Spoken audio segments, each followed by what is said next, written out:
And we are live. Hello, everyone. This is My Two Cents, and welcome back to my channel. I was just mentioning to DarkCon and Night Shift before we got started here. I know I've been a little sparse on streams for the past few weeks, and that's not been for lack of wanting to put out content. However, I don't want, as much as I love weekly streams, I also don't want to just do a stream every week because for the sake of doing a stream and end up rehashing information we've already gone over ad nauseum.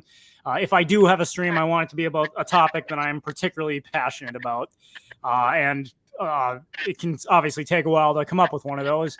But for tonight, we definitely have one that is going to be undoubtedly controversial and cover, stretch into a lot of topics that are otherwise interrelated to things that are going on right now. But of course, it's been a while. So before we get started, I'll just say hello to everyone out there. I hope you're all doing great. DarkCon, Night Shifts, how you been? What have you guys been up to over the past couple weeks? Well, not much when it comes to content creation, honestly. Been focusing on other personal life ambitions and other business stuff. And of course, it's tax season. So as the old saying goes, taxation is theft. But honestly, I value being out of jail more than my money. So I like whatever with that. Indeed. Nothing it's taxation is theft, but nothing you can do about it now. Although I have recorded some lines for my Star Wars movie ranking script, so I might edit some of that actually after this. Actually, who knows? Awesome. Night Shift. I've been working on packing my stuff up because I'm looking to sell my place really soon. So I'm actually looking at moving out of Boise, Idaho at this point. But yeah, just packing up my condo, getting it ready to sell, getting ready to make some changes. And yeah, just working on some smaller projects. There's new videos coming on my channel soon, but I've actually been working more on TikTok and on all that rather than YouTube. So yeah, some exciting changes, but I'm just moving forward at this point. Well, on that note, I guess we'll be talking about, we'll be mentioning this later in part of the broader conversation, but I guess we'll see how much longer you'll be working on TikTok. Yeah, seriously. All right. Well, in my own case, I'm still living on my hobby farm, enjoying it very much. I did mention before we were getting started to DarkCon Night Shift here, I have a goat operation that I've been working on for the past year, and one of my goats finally gave birth. So I've got a cute little baby goat that's joined the herd, and I'm producing goat milk for the first time. Unfortunately, not as much as I had initially hoped, but hey, it's another farming endeavor by which to sustain myself. So I am proud to eat stuff that comes from my own farm. This morning I had steak and eggs for breakfast. The eggs came from my hen house, and the steak came from a deer that I shot. So I feel there's a certain satisfaction that comes from eating food that was directly farm to table. God damn, dude, you're living the dream. That's what I want to do. Indeed. All right. Well, without further ado, very quickly, I want to say, Mr. Merchant in the live chat is I hear some technical noises in the background. I do hear it from Night Shift's end. Night Shift, do you got headphones on? No, I don't. I don't know where that's coming from. All right. Well, we'll do our best as far as sound goes. I would just say whenever you're not speaking, if you want to go ahead and mute your mic, and that we should avoid, at least by doing that, we'll avoid most of the technical noise. So sure, I'll try to remember to do the same. All right. So anyways, introducing this topic, as everyone I'm sure is aware, a couple months ago at this point, right shortly after the October 7th attack where Hamas attacked Israel, I hosted a stream. Both DarkCon and Night Shift were co-hosts, and we discussed the history of the Israeli-Palestinian conflict. Now, I mentioned, I'm not Jewish. I don't consider myself a Zionist in the political sense of the word, so I don't necessarily have stake in the issue. But I do seek to understand whenever there's a very hot button topic like that, I do want to make sure if I'm going to comment on it, I've taken time to understand both sides of the argument and put forward the most best reasoned position I can based on the totality of the evidence. And I feel that particular issue is a lot of people have very strong opinions on it, but they also, when discussing it, it's clear they haven't done a lot of research. And that's why I am passionate about it, even though I don't necessarily have personal stake in the issue. Now, stemming from that, though, I have also noticed, and on Twitter especially over the past couple of months, more and more people are coming forward saying things like, thanks to the Israel's war against Gaza, more and more people are waking up to the truth about the Jewish question.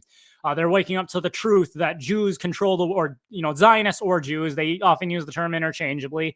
And there are those that try to make a hard distinction. I'm not against Jews, I'm just against Zionists. But either way, rhetoric is similar, whether they say Jews or whether they say Zionists. And that is that more and more people are apparently coming to believe that that the Jews, however you define that group, is so incredibly wealthy, so incredibly powerful that they control, that from the seat of Israel, they control America, they control most Western nations, and quite frankly, they are responsible for every bad thing that has ever happened to you. Now, I know I'm exaggerating, but I'm not kidding. Do a Google search, start looking through various theories about Jewish control over the world, and you will very quickly learn there are those that believe Jews were responsible for the Black Death, the Protestant Reformation, the Mormon Church, World War II. Wait, the Protestant Reformation? Yes, there is in fact a Catholic scholar, I believe, by the name of E. Michael Jones, who who has espoused that although Martin Luther, the founder of the Lutheran Church and father of the Protestant Reformation, that his actions were in fact manipulated and caused by the Jews, which is ironic considering Luther himself was a rabid anti-Semite. But I digress. Yeah. My point. Sorry. Myself. I'm sorry. They started Mormonism. They started the Mormon Church. The claim is that no, Joseph Smith started the Mormon Church. The claim is that the powerful Jewish puppet master they are from the shadows are ultimately responsible for that. Wow. And now, wow. I'm being somewhat facetious here. Like basically everything I've claimed, it's not to say that all those theories are as mainstream as any other. The point is, whatever the issue, someone somewhere believes that the Jews, however you define the Jews, are responsible for it. And I'm really not kidding when I say that. What's funny is, like, as you mentioned, a lot of these theories are contradictory to one another. Yet the one thing, whatever their various disagreements, the one thing that all these people seem to be able to agree on is that every bad thing that ever happened was in one way or another brought on by the Jews. So, of course, on its face, this seems ridiculous to me, but I like to keep an open mind. I want to be sure that I've considered all the evidence before I make an informed conclusion. So over the past couple of weeks, I put out a challenge on Twitter, and I did have a tweet discussion with several people who responded.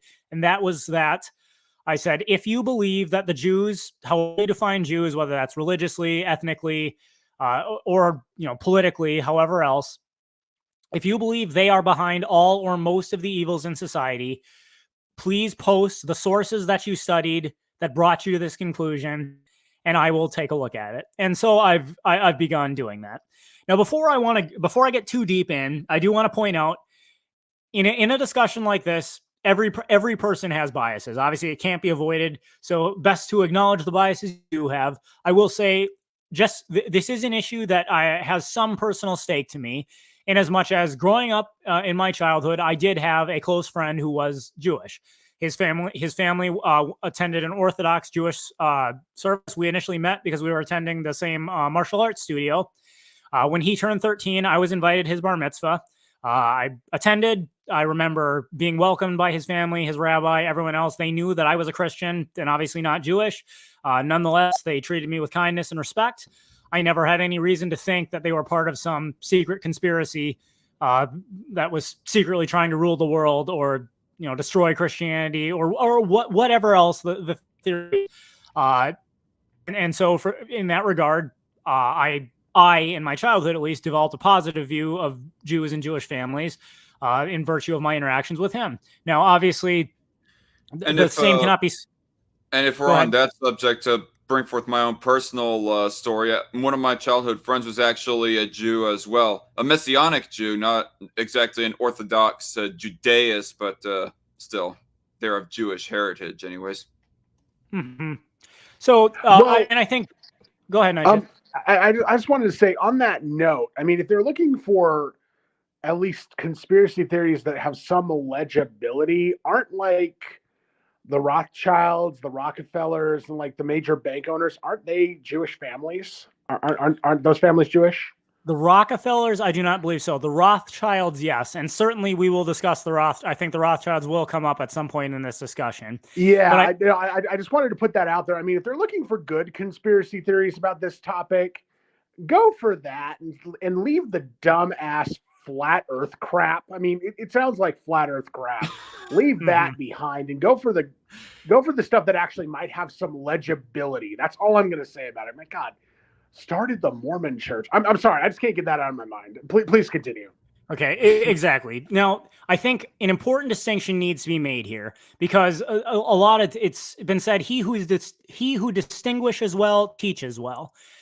So before we can even jump into this discussion, we have to ask the question, what does it mean to call someone a Jew? Now, I will say again, I am not Jewish in any sense of the word. I'm neither ethnically a Jew, nor do I practice Judaism. So if there is someone out there who is of either Jewish ethnic origins or Jewish religious beliefs that believes they can define it better, by all means, feel free to correct me on this. But based on my own research, I think that unfortunately is very broad. And to understand really what you're talking about, you have to get more. There are at least several groups that would call themselves Jews. First and the most obvious one would be the physical descendants of the patriarch Abraham.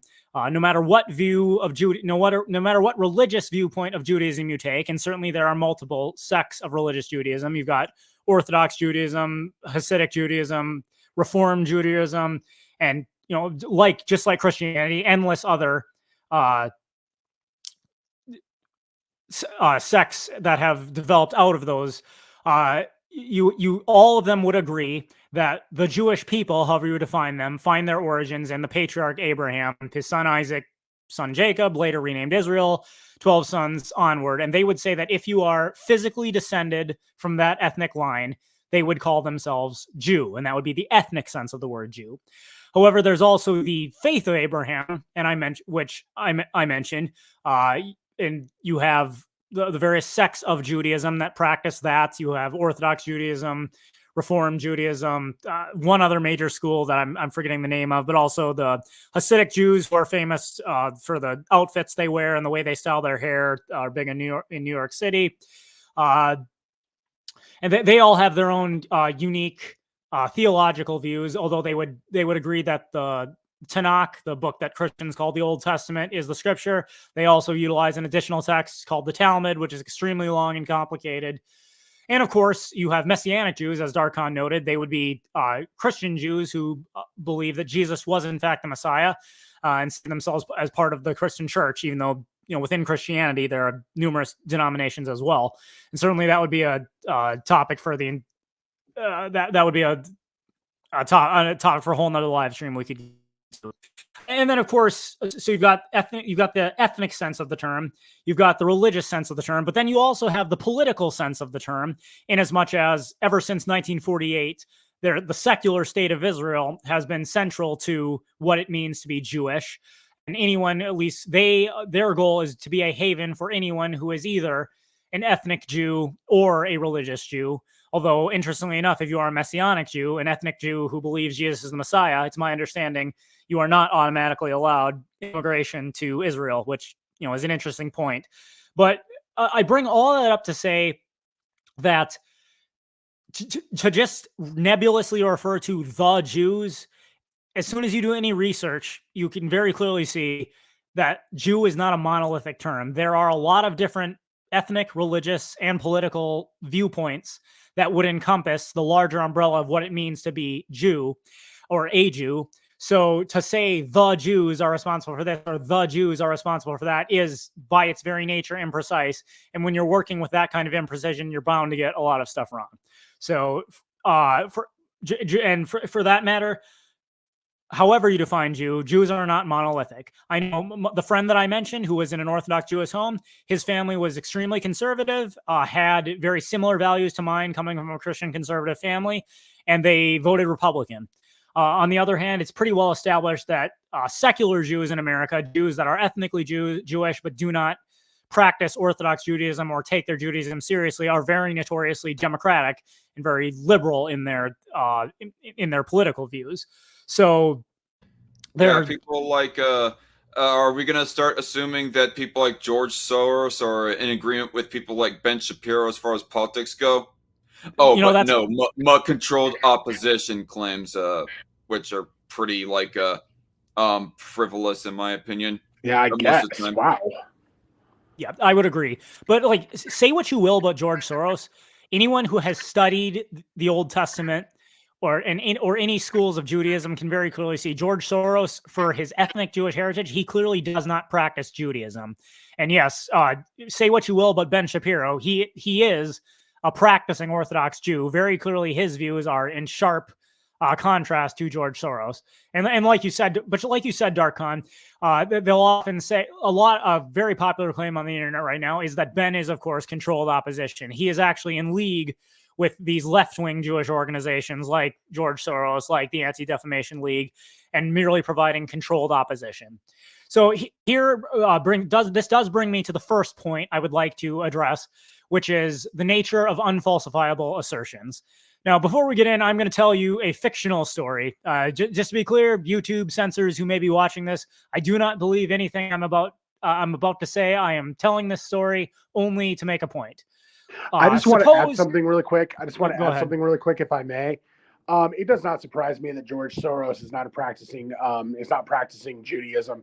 In my personal opinion, and I don't know if anyone else shares this opinion, George Soros is about as close to a physical manifestation of Satan as we can get on this earth. And right.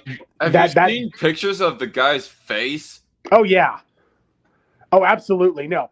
In my personal opinion, I don't know if anyone shares it. Again, he is as close to a physical version of Satan as I have ever seen or as I have ever known, honestly. And I just want to put that out there about George Soros, that is definitely the truth as far as I see it. So please keep going. Yeah, I would agree. But I think in anyone, as is the case, we can pick any ethnicity, any race all throughout history, and I can find you shitty members of that race.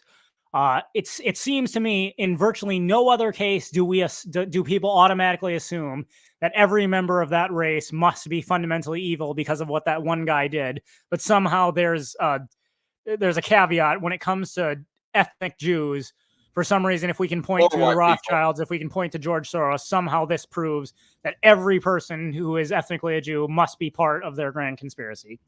But getting to the point I was making, so let's suppose I were to get on this program tonight and I were to assert, everyone, I'm here to tell you the truth about lizard people.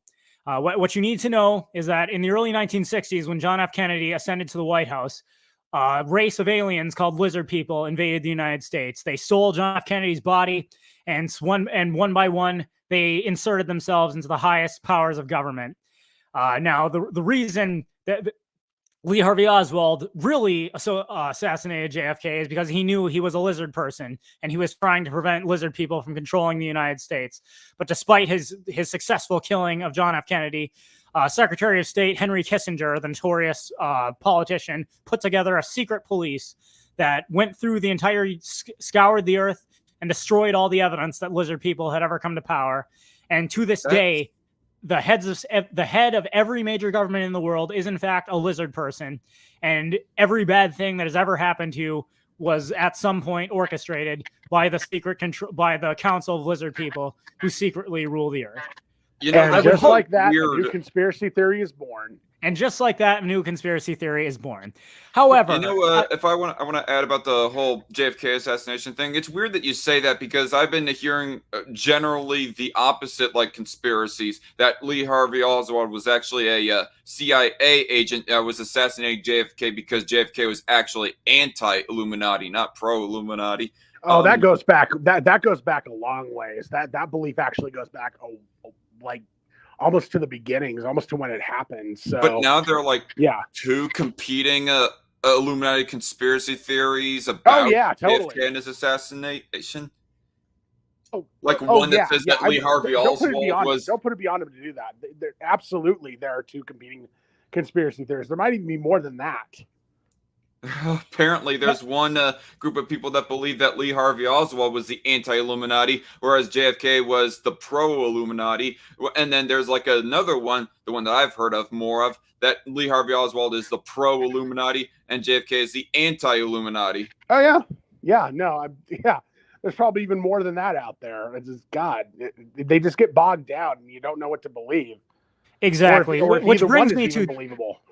Yeah, and that brings me to the most important point about this. Now, when we're discussing this lizard people theory that I just put forward, if anyone were to come to me and say, "But 2 cents, how did you learn that? Can you point me to the sources you researched that taught you the truth about this lizard people conspiracy theory?" I would, of course, have to say, well, the problem is Henry Kissinger's secret police destroyed all the evidence to guarantee that no one would ever figure this out. Well, I would hope everyone would quickly point out, wait a minute, 2 cents. If, as you claim, all the evidence was destroyed back in the 1960s, then how did you, in the year 2024, learn what really happened? And of course, I could only meet you with crickets at that point. And that's the problem here is the theory I just put forward about lizard people, at least if we just want to talk about from a logical point of view, it's logically possible that that's true. You can't prove that that's not the case. However, because of the way I've constructed that narrative, all the evidence was destroyed, so there's no longer any way to verify it. We run into a problem. That is that the view is fundamentally unfalsifiable. You either accept it or you don't, but the story has been constructed such that it's impossible to find evidence for or against it. Therefore, if you believe it, then any evidence you see, you are automatically going to interpret in terms of that conspiracy. Well, if I say, well, what if someone were to say, we did an autopsy on JFK, the autopsy on JFK determined that he was human and not a lizard person. Well, of course I could say, but aha, Henry Kissinger's secret police secretly orchestrated and paid off the people who did that autopsy to ensure that the evidence never came out. So you see, no matter what you said, I would always be able to come up with some kind of ad hoc rescue for why that's not really the case. There is no piece of counter evidence that couldn't be explained away, and thus the view is fundamentally unfalsifiable. And it seems, in my experience, every person who is peddling one of these conspiracy theories about Jews or Zionists or whatever the case may be, no matter what counter evidence you give them, they always are able to come up with an ad hoc rescue that saves their viewpoint, because the view is, of course, fundamentally unfalsifiable. Just to give you an example, I gave, in one of the discussions I had with a person who responded to my thread asking for evidence of the Jewish conspiracy, as was inevitable, we started asking for citations. What source did you review? Well, I cited a couple of sources that I've studied. In particular, claims that were made about the Palestinian Nakba. I cited an article from City Journal. And then the two sources that I referenced on our stream about the Israel-Palestine issue, The Palestinian Delusion by Robert Spencer, and Myths and Facts, A Guide to the Arab-Israeli Conflict by Mitchell Bard. This gentleman who had engaged me did not even attempt to disprove anything in any of those that I'd cited. His immediate response was, but aha, City Journal is owned by this conglomerate, which is owned by a left-wing political Jew. Aha, that source is owned by a Jew and therefore can't be trusted. But aha, Robert Spencer works for the David Horowitz Freedom Center. That's a Jewish-controlled organization, so you can't believe what he says. And Mitchell Bard, well, he works for the Jewish Virtual Library. So lo and behold, all the sources you've just cited are controlled by Jews. They can't be trusted. Good Lord. Which my response was, okay, you can point out that it's clear these people have biases, as does everyone. But merely pointing out that someone has a bias doesn't prove that the information is wrong. And further, if you're going to argue that my sources are fundamentally unreliable because they're controlled by Jews, it's only fair you give me an equally credible source that you think tells the real story. Please present. And what I specifically asked for in this context, since we were discussing the Palestinian-Israeli conflict, I said, do you have any book or source that you think tells a comprehensive history of the Arab-Israeli conflict in an unbiased manner that tells the real story of what happened. His only response was to give me a link to a alternative media outlet called the UNS Review. Now, I had never heard of it before, so I had to do some research. But what I determined within about 20 minutes of research was that the UNS Review is headed by a man named Robert Unz, who has been called out for being a Holocaust denier. Now, for the record, the fact that he's a Holocaust denier doesn't mean, again, because a person has biases, does not mean that what they say is wrong. But it strikes me that if you're going to immediately discount my sources because they're either the people themselves were Jewish or they work for Jewish organizations, it seems rather hypocritical that the only source you give me is one that was founded by an open Holocaust denier. But on the other hand, I also, after doing quick research, looking through the articles that are posted on the UNS Review, none of them are in fact a comprehensive history of the Arab-Israeli conflict, which is what I'd ask for. And most of them are very low on citation. They're claiming a lot of articles about how the Holocaust is a fraud, a lot of news stories that are told from a pro-Palestinian perspective. Israel is mistreating Palestinians in Gaza, those kind of claims. But again, low on citation, suspicious as far as biases of the author. And then further, the UNS Review itself is not a scholarly source. In fact, Ron Unz, I think his name is Ron. Here, let me check just to make sure before I give you that information. Yeah, Ron Unz. He himself admits that he does not edit. His is merely an alternative media selection, as he calls it. He does not edit anything that is put on, and he more or less allows people who have controversial opinions to post articles on the site without verifying, what their sources are or what the information is. This is more or less a collage where people are free to put up their viewpoints, regardless of how controversial. Which, fair enough. I'm not opposed to the existence of such a website where people should, I believe in free speech. I feel you should be allowed to state what your opinions are, regardless of what they are. But if that is really the best you can do to provide me, a scholarly, credible source that you believe tells me the whole history of the Israeli-Palestinian conflict, the best you can do is an alternative media site run by a Holocaust denier who, by his own admission, does not edit or review anything that gets posted to his site. I'm struggling to see here how it is you're so certain that Jews are in fact behind all the evil in the world. And, certainly if anyone has any kind of different opinion, I'm willing to listen to it.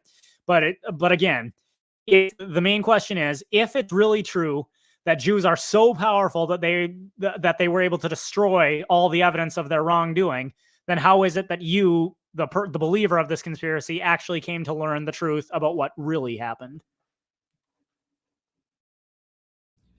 With all this mention about Zionism and all that stuff, it almost brings in forth the question: when does the question of Islam get brought in? Yes, well, certainly I'm going to bring that up next, but I would put out, so all that lays the foundation that there are a lot of people that are saying Zionism is the greatest threat facing America right now, even greater than Islam. In fact, there among the Jewish conspiracy theories was that there's also one saying that Jews are in fact behind Muhammad and the rise of Islam as well. What the fuck? I'm not kidding. Like I said, it doesn't matter what the claim is. There is the average person who believes in these levels of Jewish conspiracy. Basically, the answer seems to be it's like a twisted game of Family Feud, where no matter what the question on the board is, the right answer is always it's the Jews' fault. That's basically the unfalsifiable presupposition they bring to the discussion. Now, the reason I wanted to bring Islam into this is because the specific claim being made is the Jews are in fact the greatest threat that you are facing in the world today, even a greater threat than Islam. And it is so important that everyone understand this. And before I continue, Darkon, what exactly are you trying to show us? Yeah, what is that? Oh, it's one of those rare metal models. It's supposed to be R2D2. I was just cool. Showing off what I'm doing here while multitasking, listening to this. All right, awesome. So anyways, let's bring in the question of Islam now. And the reason I bring that in is because I would say if it is the case that, Jews really are behind every evil that's ever happened in the world, there should be unquestionable or in fact are behind some effort to take over the world and subjugate all non-Jewish people, goyim, as the people, those holding the anti-Jewish or the Jewish conspiracy theories tend to hold to. There should be examples of this in history.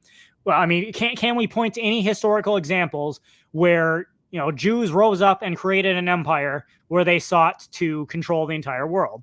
And the answer is no. There have been no Jewish empires in history. Now, we'll get back to this in just a second. I know the specific claim is that although it was not Jewish empires, that Jews behind the shadows controlled various different empires, but that is a separate claim.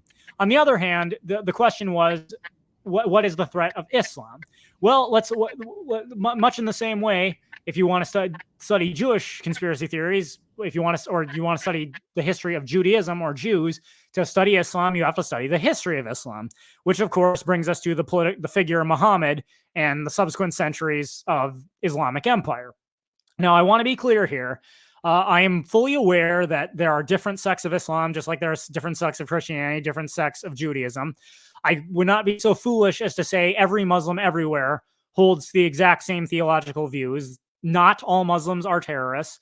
And it's important to distinguish when you're talking about political issues involving the history of Islam that I'm not trying to lump and say all Muslims are collectively responsible for everything that various Islamic groups have done in history.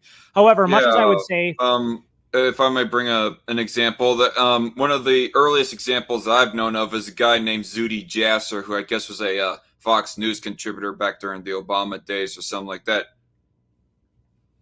Mm-hmm. But on that note, if I want to know about Judaism, I have to study the historical figures Abraham, Moses, David, etc. If I want to know about Christianity, I have to study the historical figure Jesus Christ. If I want to know about Islam, I have to study the historical figure Muhammad.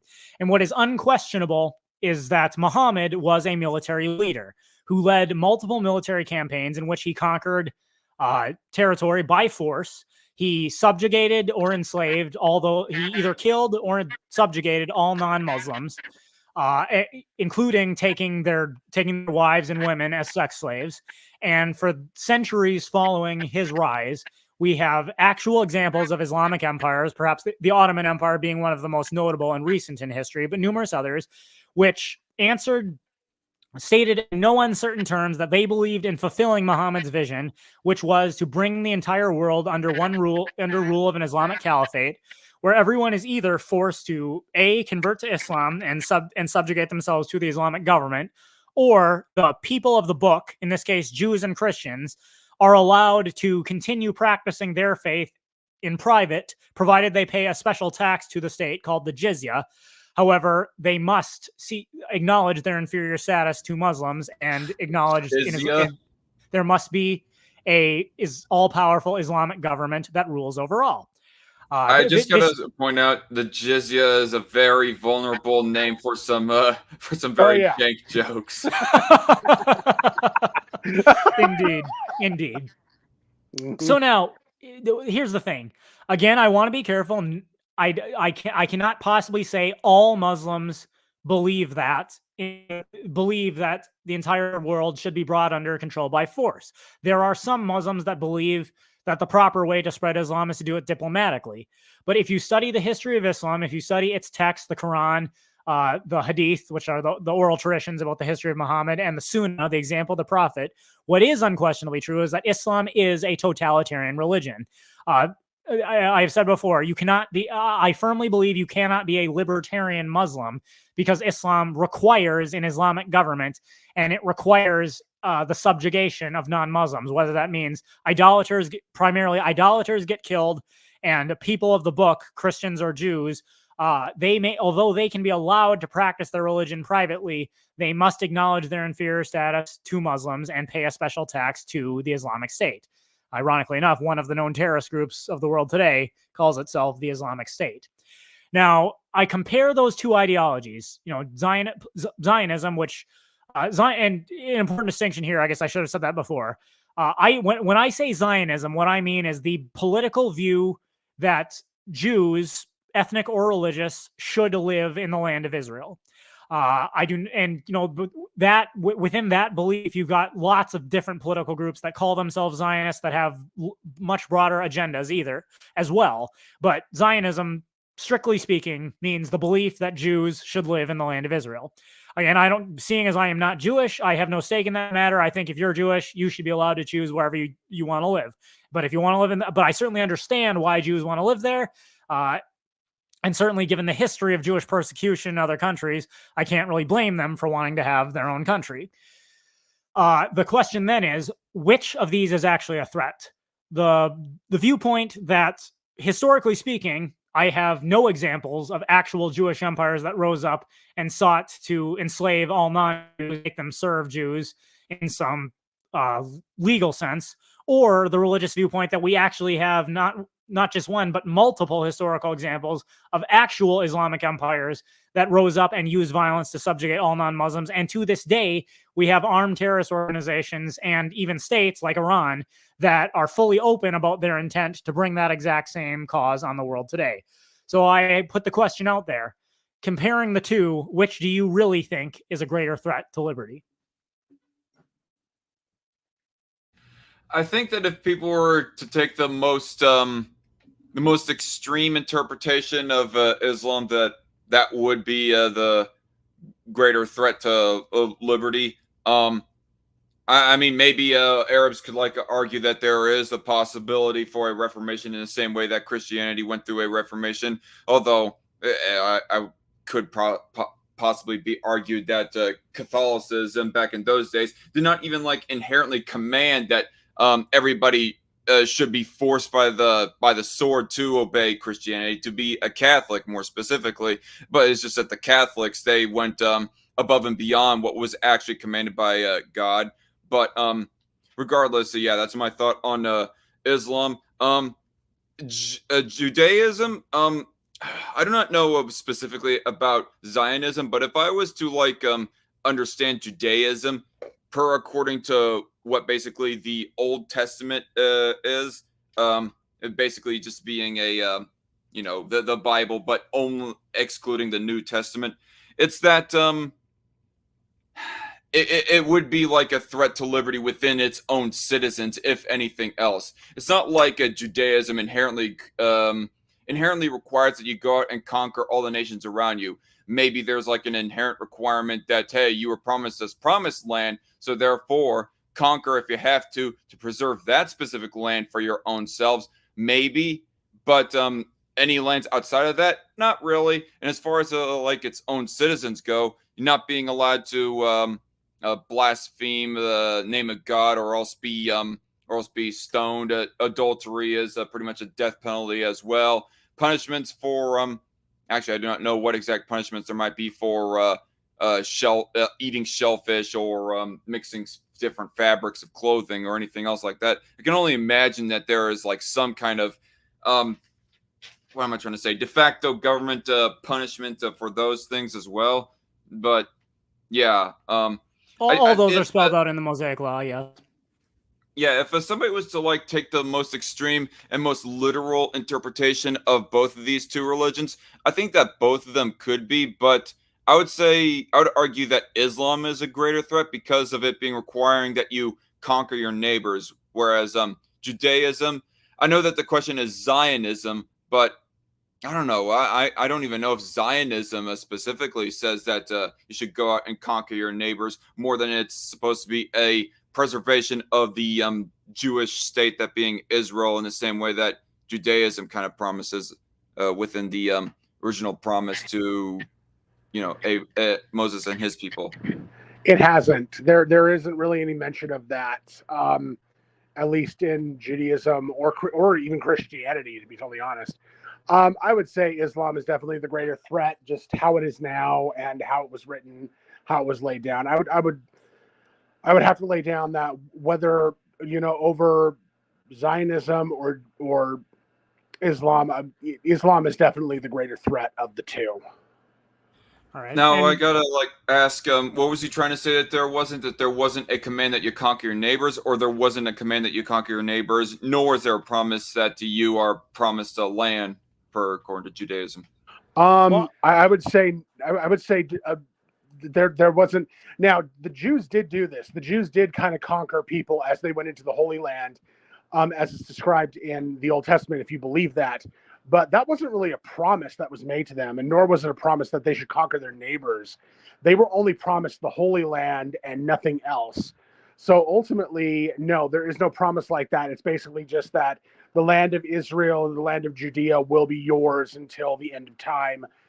So saith God. It never said go out and conquer your neighbors. And I would add there, Night Shift. The book of Genesis, chapter 15, lays out in specific detail the boundaries of the land that was given to them by God. Exactly. Exactly. So no, that really even is if more. What? I was just going to say, even the most conservative, if you're going to take a strict practicing Jew, Orthodox Judaism, accept the Tanakh, the Old Testament, as fully literal and authoritative. At best, they could make the argument that they have the right to militarily conquer the territory that's described in Genesis chapter 15. There would be no commandment to go out and conquer the entire world beyond that. Exactly. Well, and again, in the Old Testament, they kind of did. And they actually kind of did go in there claiming that, God was on their side and everything. And they did go in there, basically ransack the whole region and pretty much kill or kick everyone out that was there. But beyond that, they didn't go beyond. They didn't go anywhere beyond that. And so, yeah, there's nothing in there about conquering the entire world in the name of Zionism or Judaism. That really is just kind of a Muslim thing. Mm-hmm. And I would say, again, that's why I bring up, if you want to know about Judaism, you have to study the Old Testament, the Torah, the 5 books of Moses, the prophets, the Psalms, etc. If you want to know about Christianity, you've got to study the New Testament. You got to study the historical figure Jesus Christ. And if you want to know about Islam, you got to study Muhammad and the Quran, the Hadith, and the example of the historical figure Muhammad. Well, just contrasting the two, obviously, like Night Shift said, according to Jewish history, yes, the Jews did conquer the Promised Land. They believed that it was the divine command of God to do so, and that specifically they were judging the Canaanite nations that they either destroyed or drove out. God was specifically judging those nations for their wicked practices, such as child sacrifice and other things. But that's the narrative that they had. Well, look at the historical. Jesus never held any political power. He never commanded armies. And in fact, the one instance you see in the Gospels where his disciples attempt to fight for him, Peter cuts off the ear of a Roman soldier who's come to take him away. Jesus rebukes Peter and says, "Don't you believe if my father wished it, he could give me command of 12 legions of angels?" And he then heals the man's ear. So Jesus clearly was not a military leader, and you'll find nothing throughout the New Testament that commands Christians to conquer the world. Now, I am fully aware there is a group online that calls themselves Christian nationalists who believe they should do just that. I will just say that whatever their viewpoint, they are not drawing it from the example of Jesus himself. On the other hand, Muslim terrorists, again, I'm not going to say all Muslims are not terrorists. If you want to know what a particular Muslim believes, you have to listen to what he has to say. But Muslim terrorist groups that believe in bringing the entire world under Islamic caliphate by force are in fact following the example of Muhammad. Muhammad was a military leader, and he did use force to bring people into his religion or either be executed or enslaved. So if you going strictly speaking from historically, Islam is in fact a threat to various ethnicities and religious groups, and they have been explicitly open about that. On the other hand, there are lots and lots of conspiracy theories about how Jews are from the shadows secretly controlling everything. However, despite this, we have no actual examples of these conspiracies ever coming to fruition. If the Jews are really as powerful as the conspiracy theories would have you believe, and they really do want to bring about world domination, my question would be, why is it that in 4,000 years of recorded human history, we have no actual examples of Jewish empires that ever attempted to bring this to fruition? It would seem to me, if that's really true, in synagogues all around the world, Jewish children are being taught that one day they will rule the world and subjugate all the non-Jews. Why is it that we don't see more extremist Jewish terrorist attacks or extremist Jewish groups rising up and attempting to do this? Yeah, I'm fully aware that the conspiracy theorists say they're doing this from the shadows, but why is it we don't have more explicit evidence if that really is the case? To be frank, not even like Benjamin Netanyahu is going something as extreme as that. And also, like a side note, there's like a little podcast Adam and Sitch on an episode of their show, they were listening to some podcast of where there was some kind of historian or something like that who was being interviewed, and he was talking about the history behind that of Netanyahu.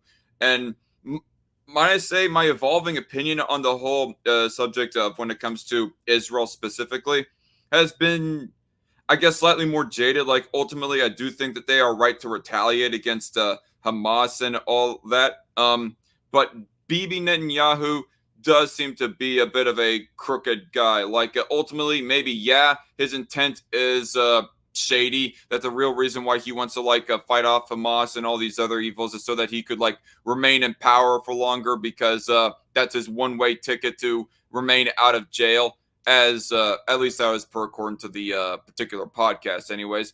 But ultimately, I still think that it is right that they defend themselves, be it with Bibi Netanyahu retaliating or whoever retaliating, even if Netanyahu's intentions are not as upright as I put it.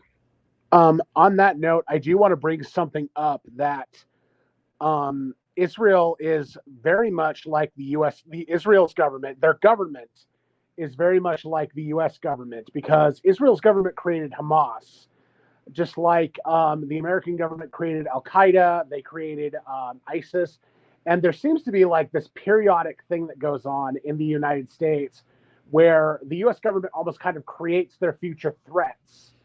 And basically, it's almost like it's scheduled, or it's almost like it's timed. I don't know if I'm going into another conspiracy theory here or what, but it seems like it's almost like timed like clockwork, that whenever things start flaring up in the United States, the government can basically just go, oh, look over there, there's a terrorist regime called Al Qaeda. Or look over there, there's now a terrorist regime called ISIS. They're the real enemy. You need to focus your hatred on them and not on us.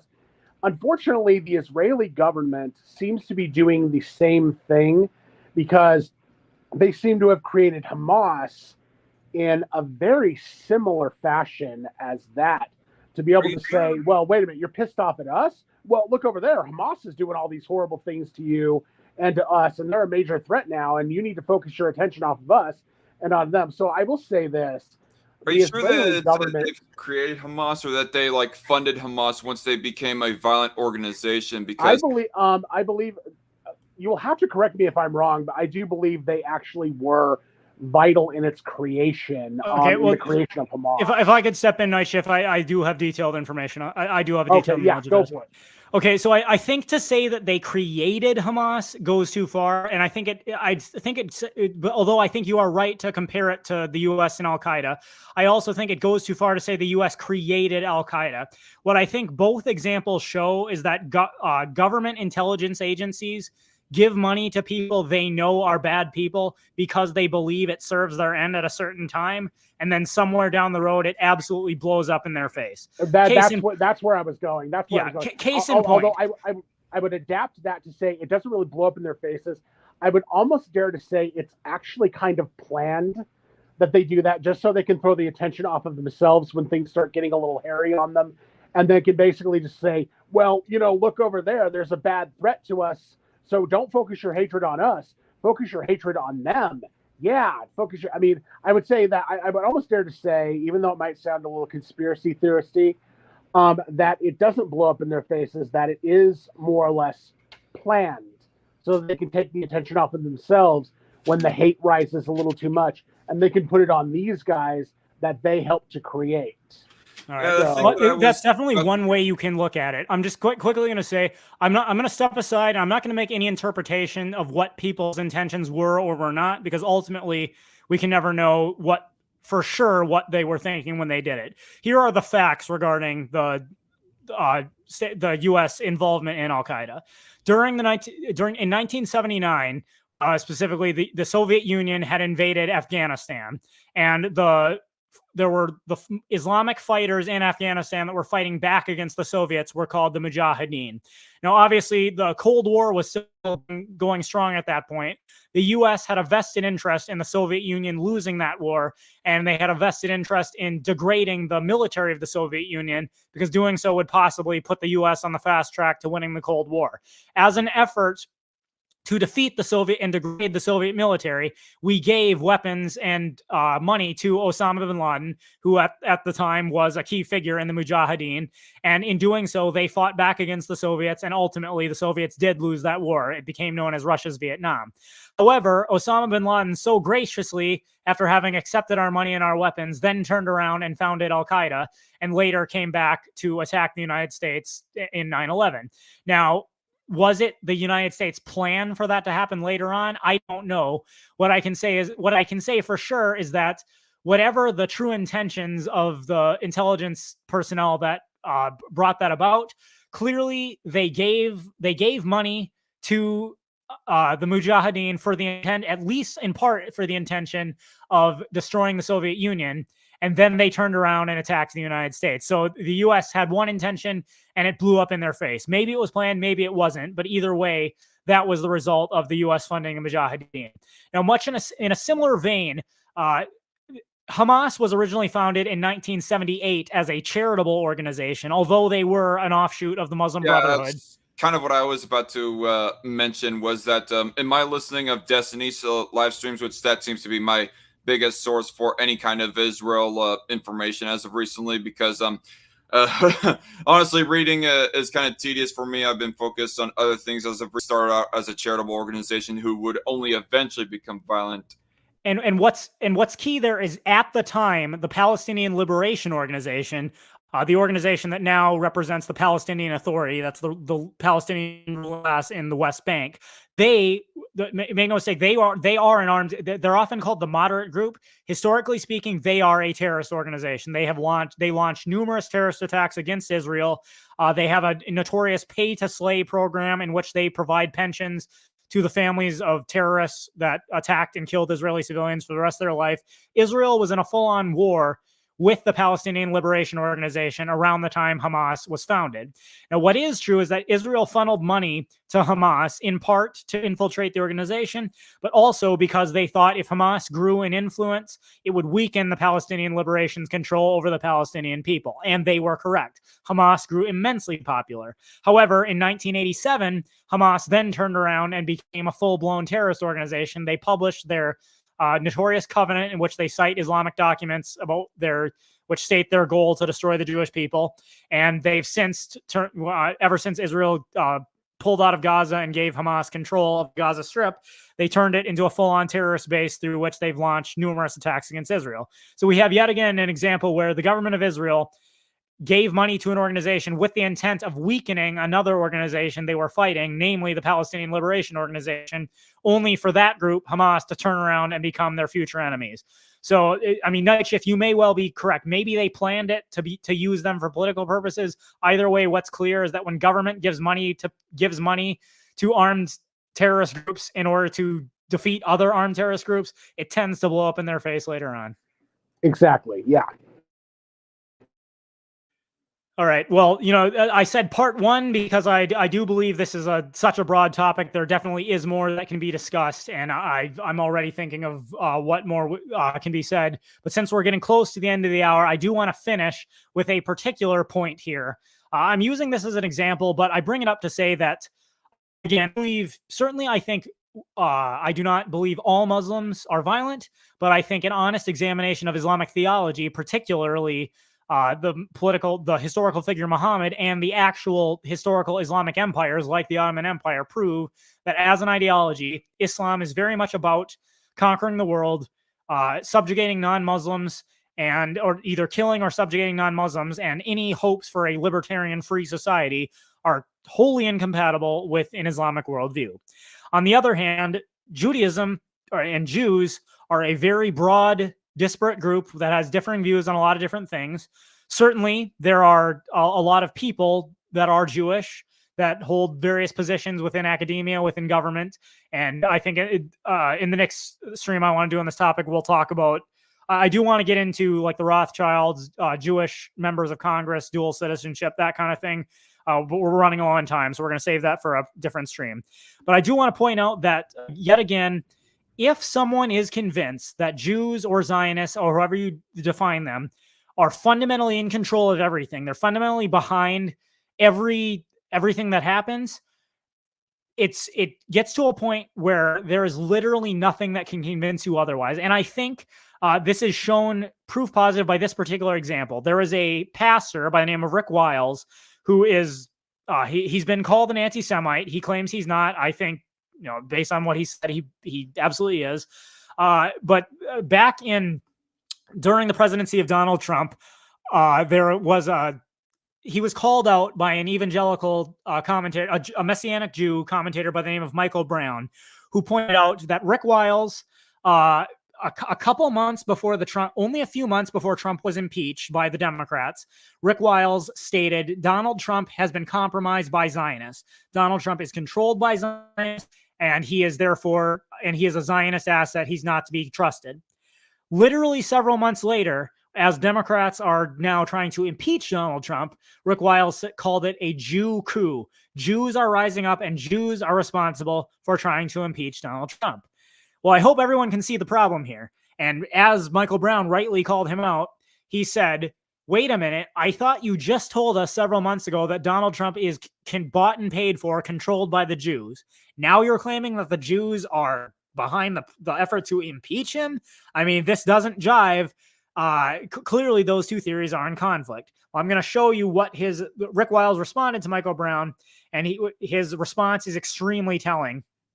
So I'm going to share my screen here. Can everyone see my screen? Yes. Yeah. Okay. So this is Rick Wiles' written response to Dr. Michael Brown, basically saying, Michael Brown said, this is ridiculous. You're trying to tell us that Donald Trump is controlled by Jews. Now you're trying to tell us that Jews are behind the efforts to impeach him. Here was Rick Wiles' response. He says, one more important point. Michael Brown chastised me for saying that the Jews control Donald Trump, and at the same time, the Jews are also impeaching Donald Trump. There's no conflict in my statement.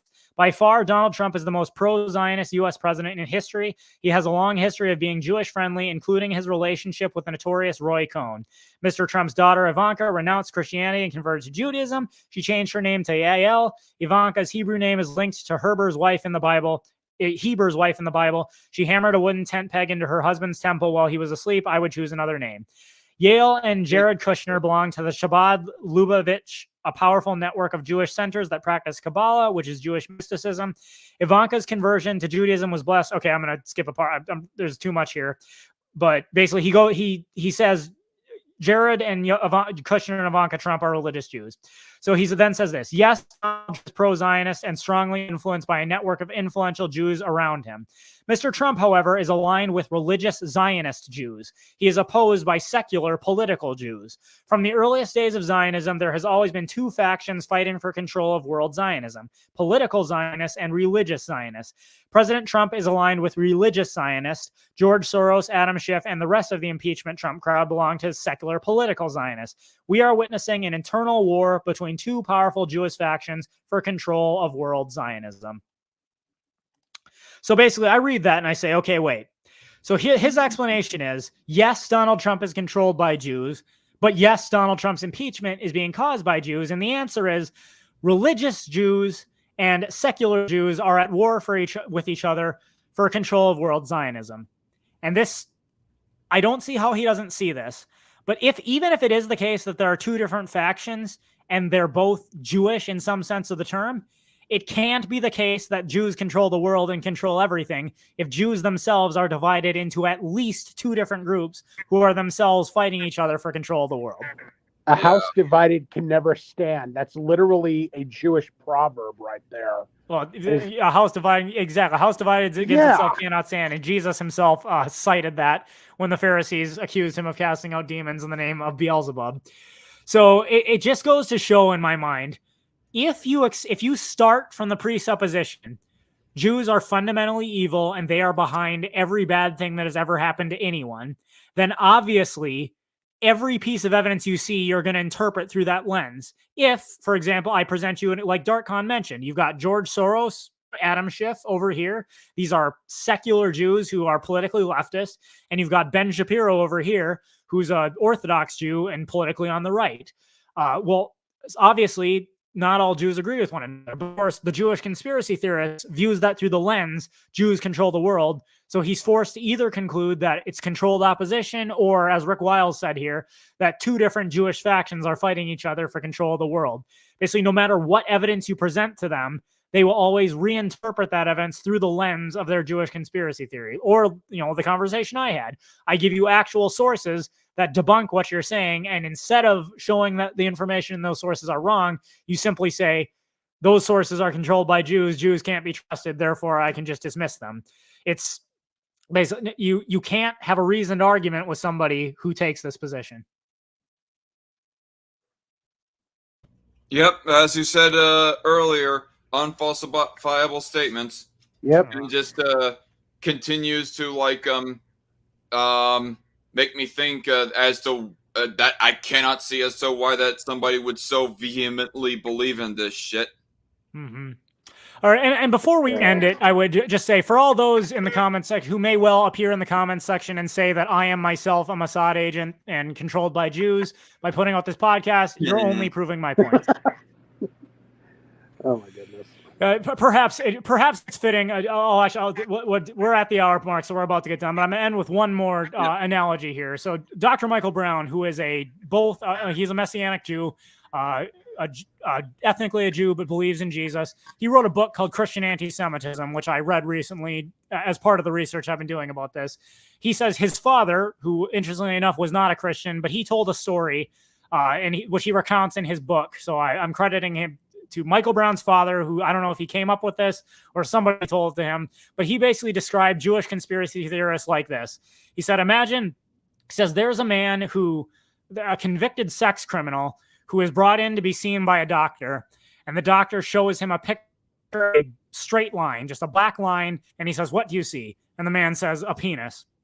And then he shows him a picture of a square, again, just a square, and he's like, "What do you see?" He's like, "A vagina."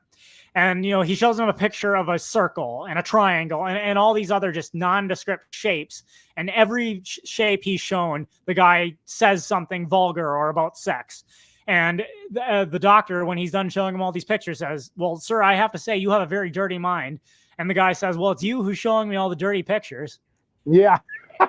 and the point being, obviously this person has such a dirty mind that he sees nondescript shapes and he sees something sexual, but it's because of his presupposition, his worldview. Everything he sees is reinterpreted through that, which is why if you are one of these Jewish conspiracy theorists, the Jews are fundamentally evil, the Jews are behind everything bad that's ever happened to you. If you already believe that, then every piece of evidence you see, you interpret through that lens, and you sound as foolish as the dude who's described in that story.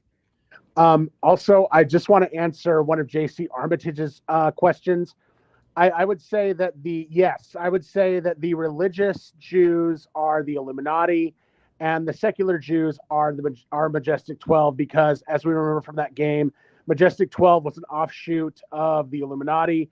And I would say that basically the religious side is the side that came first, and the secular side is the one that came second. So yeah, you pretty much got it right on that one. That's not to say that there's any truth to that. It's just, yeah, I mean, if you want to compare it to that, that would be the way it is. What's this game, by the way? Deus Ex. Haven't you ever heard of it? No.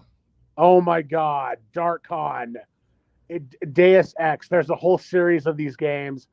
You would absolutely love them if you got into it. Oh my God. Dude, please look it up when we're done. Deus Ex Invisible War, Deus Ex Human Revolution, and Deus Ex Mankind Divided. They're incredible games, and honest to God, I'd love to see you get into it. Okay, maybe I'll. Is it on Steam, or is it a console game? Actually, I think they are on Steam at this point. They should be, at least. Okay. Well, sorry, I did not mean to distract them away from the topic. Was there any other live chats? Were we gonna have a live chat addressing a section here? Sure, let's go ahead. Quickly, I just want to say also, for those that are saying, talk about the fact that Jews are disproportionately represented in Congress, talk about the Rothschilds. I do want to get to that, but again, that's going to have the stream because there's a lot to say there, and we're already at the hour mark. I'm looking through the chat now just to see if there is anything else here that needs to be addressed. There's a guy named Adam Smasher in the live chat. Might want to address that particular live chat. Why don't you debate EMJ? He often debates content creators. You're gonna have to forgive me, but who is EMJ? Yeah, I'm drawing a blank on that one too. Although, well, if you when this stream is over, you want to put something in the comments section, I'll look into it. Yeah, probably gonna have to because it looks like that this Smasher guy hasn't contributed for a while. Okay. Well, again, what we will get into, there's certainly more to discuss. I do want to talk about the Rothschilds. I want to talk about Jewish representation in Congress and more. There's more to be said, but that is going to have to be for a different stream. So, Darkon Night Shift, thank you for joining. Thanks for having us. Okay, and as always, I want to put out there, I will always keep an open mind. So if you are if you're watching this stream and you are a firm believer in some form of Jewish conspiracy theory or Zionist conspiracy, you're shaking in your seat right now because I didn't address such and such. By all means, leave a comment below this stream. But what I would like besides your comment, please leave a source, whether it's a podcast, whether it's article, ideally something scholarly. But what are the sources you research to learn the truth of the matter? I will look into them and we'll try to address it on further streams. But as always, that is my 2 cents. You can take it for what it's worth. Bye-bye, everyone. Peace out.